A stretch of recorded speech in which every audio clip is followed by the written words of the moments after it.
일단은 내적 접근을 해볼까요? 천만리 머나먼 길에 고운님 여의었고. 자, 여기서 고운님이라는 게 외적으로 뭐라 그랬어요? 단종이지만 그냥 님. 천만리 머나먼 길에 님을 여의고 내 마음 둘 데 없이어 냇가에 앉았으니. 님과 이별한 후 어디에? 냇가에 앉아 있었다. 저 물도 내 안 같으여 저 흐르는 냇물도 내 속마음과 같아서 울면서 밤길을 흘러가는구나. 이렇게 됩니다. 됐죠? 천만리 머나먼 길에 고운님을 여의고 내 마음 둘 곳이 없어서 냇가에 앉았더니 저 물도 저 냇물도 내 속마음과 같아서 울면서 가는 듯이 느껴지는구려. 이런 얘기가 되겠습니다. 자, 그럼 정리해보면 결국 뭐예요? 이별의 안타까움, 임에 대한 그리움이라는 정서로 여러분들이 정리를 하시면 된다라는 얘기예요. 하지만 여기 뭐예요? 고운님을 우리가 외적으로 접근하면 단종, 임금이라고 여러분들이 생각을 하시면 된다는 거죠. 어린 임금. 그렇죠? 자, 그 다음에 여러분들이 주의해야 할 시어는 이거죠. 천만리. 천만리. 천만리라는 걸 왜 주의를 하셔야 될까요? 그렇죠. 뭐라고? 그죠? 정서적인 거리입니다. 정서적 거리. 정서적인 거리다라는 거 여러분이 생각을 하셔야 되겠고요. 그 다음에 저 물이라는 거 당연히 뭐예요? 감정이입의 대상인 거. 감정이입의 대상인 거 주의를 하시면 되는 작품입니다. 자, 그래서 이별의 정서를 구절절히 잘 담고 있는 작품이다라는 거 기억을 해주시면 됩니다. 자, 다음 작품 한번 볼까요? 이항복의 작품이 되겠는데요. 이항복 하면 너무나도 사실 유명한 인물이죠. 왜 유명할까요? 그렇죠. 바로 오성과 한음의 이야기를 여러분들이 어린 시절에 막 동화책 같은 거에서 많이 읽었을 것 같아요. 어려서부터 공부를 같이 하면서 나중에 크게 돼서 함께 하자 하는 그 우애의 상징인 인물이죠. 오성과 한음. 그래서 이항복 이 할아버지가 바로 오성입니다. 한음은 이덕형이죠. 이덕형 한음과 이덕형이라는 인물. 그래서 둘이 같이 조선시대 때 재상의 역할을 했었던 인물이 되겠죠. 자, 오성과 한음에 대한 얘기는 이 작품하고는 별로 관계가 없으니까 그게 사실이든 사실이 아니든 어쨌거나 교훈적인 얘기로서 여러분들이 어린 시절에 많이 봤던 얘기일 것이고요. 어쨌거나 그런 인물이다라는 얘기예요. 그러면 이 작품 어떤 사건하고 연관이 되어 있는 것이냐 하면 말이죠.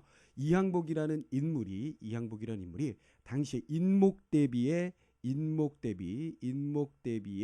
폐위에 대해서 반대를 했습니다. 그러다가 광해군 임금 시절에 유배를 가게 되고 이때는 이미 연세가 꽤 드셔서 유배 후에는 결국은 그곳에서 생을 마감하셨던 그런 이야기거든요. 그때 인목대비의 폐위에 대해서 반대하다가 그 유배를 가면서 읊었던 그런 내용입니다. 그러니까 자신이 충신으로서 충성스러운 그 충간을 임금이 받아들이지 않음에 대해서 조금 안타까워하고 서운해하고 원망스러워하면서도 동시에 임금에 대한 걱정을 버리지 않는 그런 작품이다. 이렇게 생각하시면 되겠어요. 천령 높은 봉해. 천령 구체적으로 그 지명이라고 생각을 하시면 되겠는데요. 그 봉우리를 얘기합니다. 높은 봉우리에 쉬어 넘는 저 구루마. 자, 저 구루마. 자, 구름이 너무 봉우리가 높아서 쉬어서 넘어가고 있는데요. 실제적으로 이 구름이라는 것은 화자의 정서를 그대로 반영한 사물이라고 볼 수가 있죠. 왜? 차마 임금님으로부터 발길을 떼기 어려운 그런 상태입니다. 그렇죠? 너 가 임마 찌그러져 유배가 있어. 그런데 예 상감마마 성은이 어쩌고저쩌고 하고 물러나서 그 고개를 넘어갈 때에 차마 임금님 곁을 떠나는 것이 안타까워서 멈칫하는 자신의 모습을 구름에 빗대어서 이야기하고 있다. 이렇게 생각하시면 되겠고요.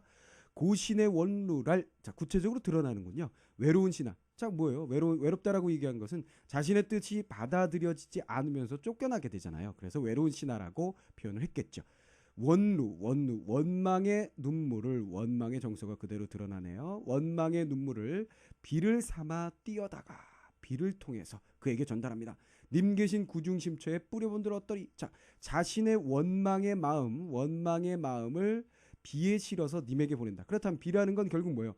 나와 님 사이에, 즉 여기 님이 누군지 알죠? 아까 얘기했었죠. 광해군이라고 그랬습니다. 광해군. 자, 광해군 임금과 나 사이에 그것이 전달이 될 때에 그 매개체 역할을 하는 것이 바로 비라고 생각을 하시면 되겠네요. 그렇죠?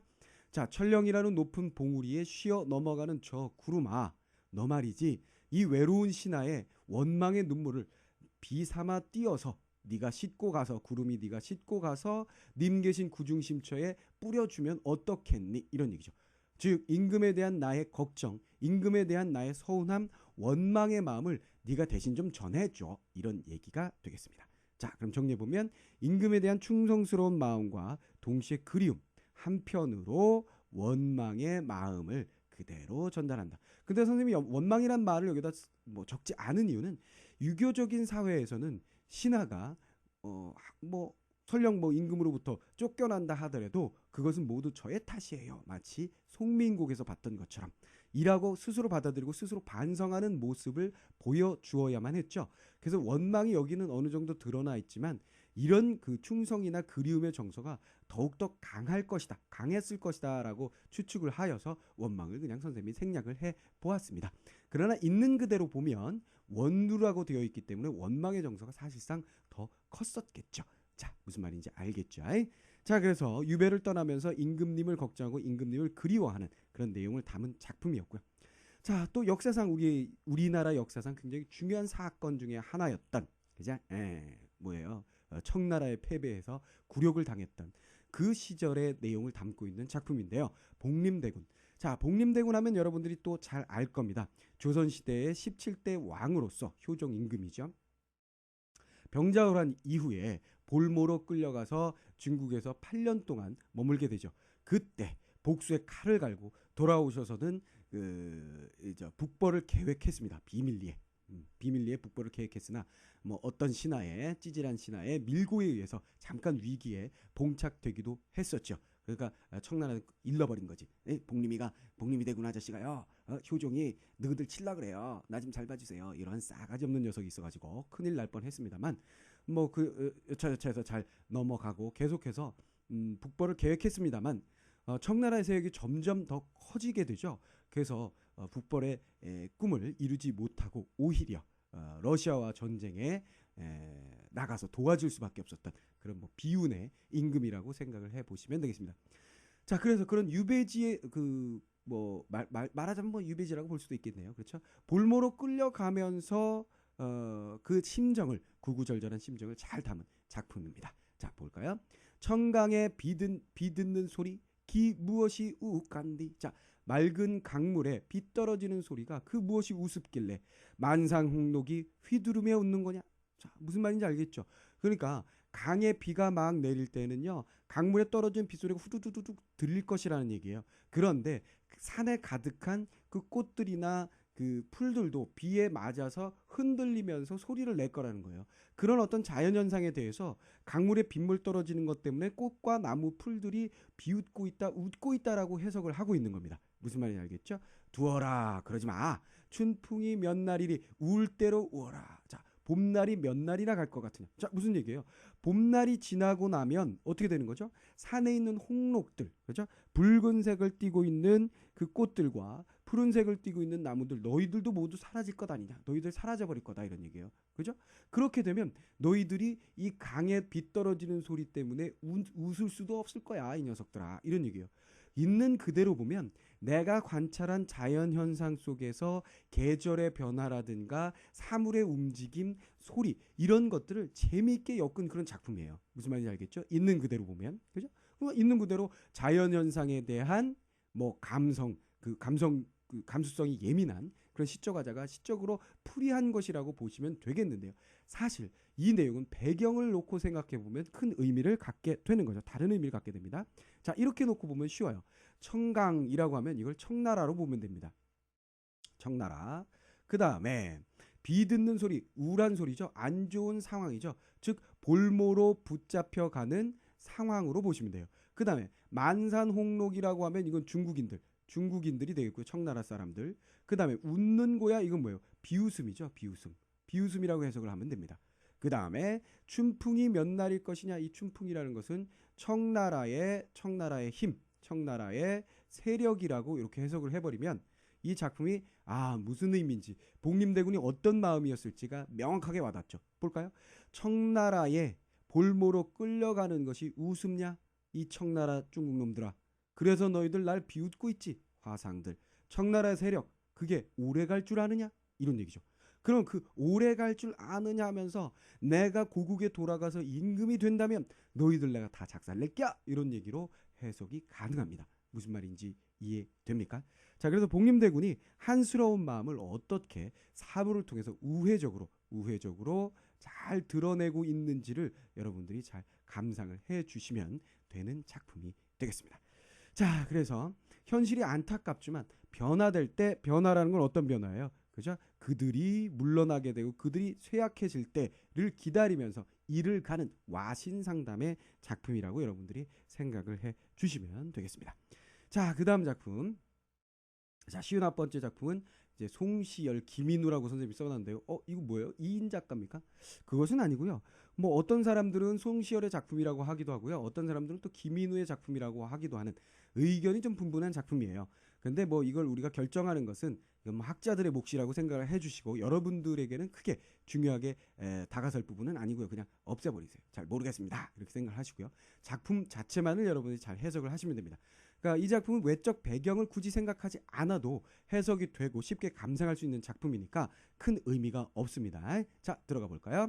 청산도 절로절로 녹수라도 절로절로. 어우, 재밌습니다. 절로절로 절로절로. 어때요? 리드미컬하죠. 그렇죠? 그러니까 이런 구절들이 동일한 어떤 구절들이 반복이 됨으로써 뭐예요? 음악성을 띠게 되는 것 우리가 알 수 있죠. 반복은 언제나 음악성이니까요. 더군다나 여긴 뭐예요?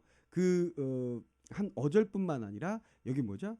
그렇죠. 음운, 리을음, 그 좀 부드럽게 발음되는 리을음을 통해서 음악성이 더욱더 강조되고 있는 부분이기도 하네요. 자, 청산, 푸른 산이 절로절로, 푸르른 물이 절로절로, 산도 절로, 물도 절로, 산수간에 나도 절로. 자, 어떻습니까? 청산, 녹수, 산 그대로 산 받고, 수 그대로 수 받고, 거기에 플러스 알파 뭐가 들어갑니까? 나도 절로절로. 그렇죠.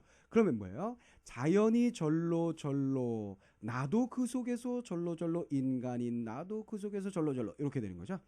그 중에 절로 자라난 그거겠죠. 나의 몸이 시적하자 자신이 구체적으로 드러나고요. 늙기도 절로절로 늙으리라. 늙는 것도 저절로 늙겠다.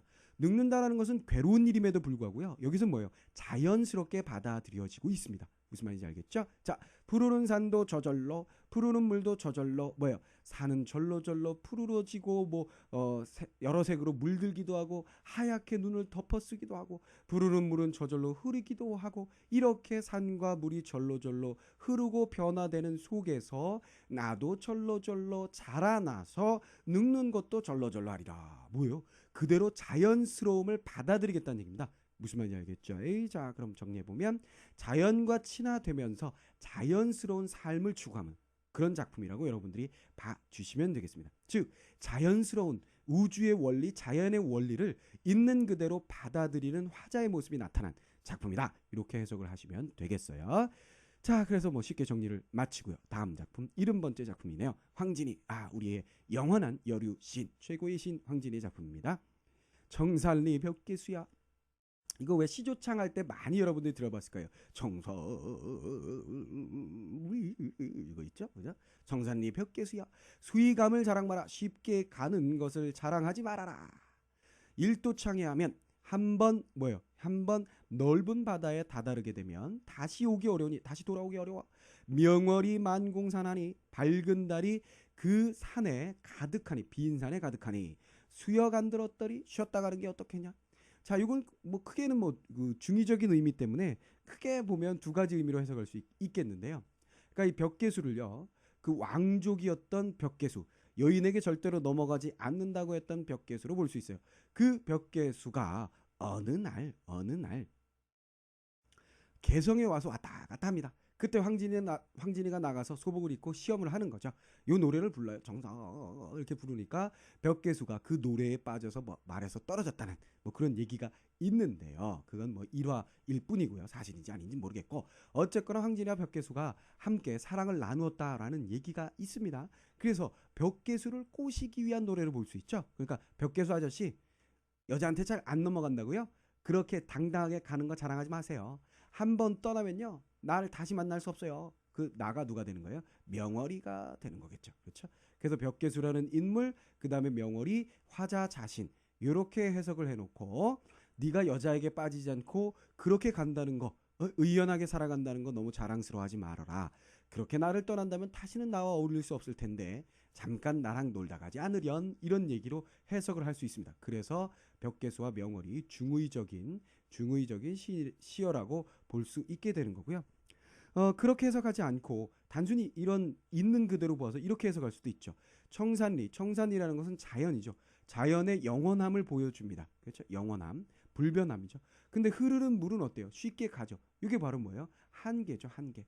즉 인간의 한계, 인생의 무상함을 느끼게 해주는 부분이다. 이렇게 해석을 하는 겁니다. 무슨 말인지 알겠죠? 자연은 있는 그대로인데 푸르른 물처럼 우리는 언젠가는 떠나서 돌아오지 못한다. 무슨 말인지 알겠죠? 그러니까 밝은 달이 온 세상에 비추고 있을 때, 산에 가득할 때 우리가 여기서 즐기면 어떻겠느냐, 이런 얘기로 해석할 수도 있다라는 얘기입니다. 무슨 말인지 알겠죠? 자, 그렇다면 두 가지를 해석해 보면 어떻게 된다고요? 자, 여기 두 번째 해석으로 해놨어요. 인생이 무상하니, 어떻게 무상하니? 한 번 가면 돌아올 수 없다. 쉽게 흘러가 버리는 이런 인생이 무상하니 풍류를 권유한다. 뭐요? 밝은 달이 빛나고 있을 때 쉬었다 가자. 여유를 좀 부리다가 즐기다가 죽는 것이 어때? 이런 얘기로 해석을 할 수 있다라는 거예요. 외적으로 접근해 보면 뭐라고요? 벽계수야 나하고 놀다가, 이런 꼬시는 노래, 그죠? 연정의 노래라고 여러분들이 해석을 할 수도 있겠습니다. 그래서 황진의 작품 70번째 작품까지 우리가 함께 정리를 해 보았습니다. 꽤 많은 작품